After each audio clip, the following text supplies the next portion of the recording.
There was a hotel on the news yesterday in central London who've spent, I think, in the region of about 80 million on a refurb, and their launch was meant to be this month.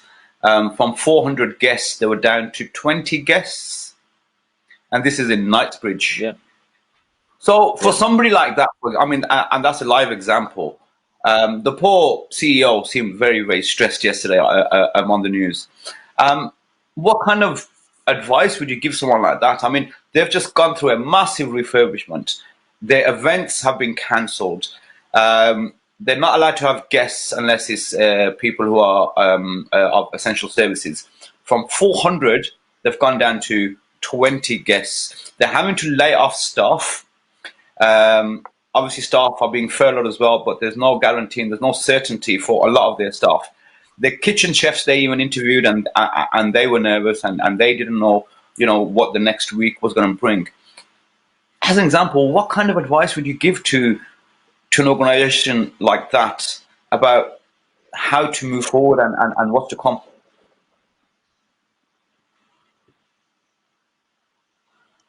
It's a very, very good question. Again, I go the self. So the coaching process is a process where the coach, firstly, doesn't pass judgment. That's the first thing. So there's no judgment involved. Number two, the coach doesn't provide solutions.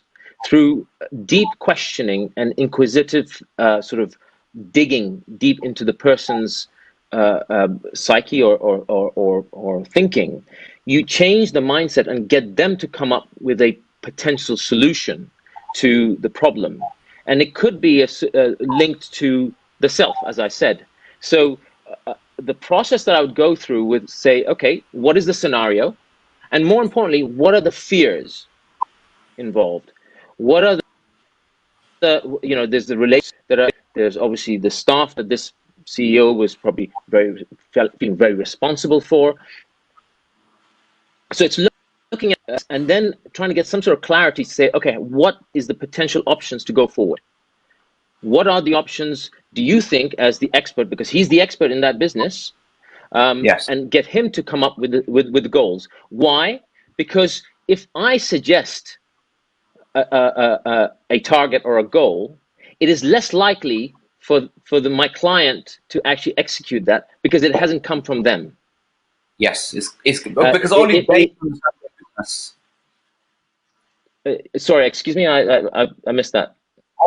Only they can understand their business, I presume, and only they know where they are, where they are. Absolutely, and best by the solution, execute it. That's the important thing. And my job would be to make sure that they have the accountability and take responsibility to execute whatever they decide is right for them.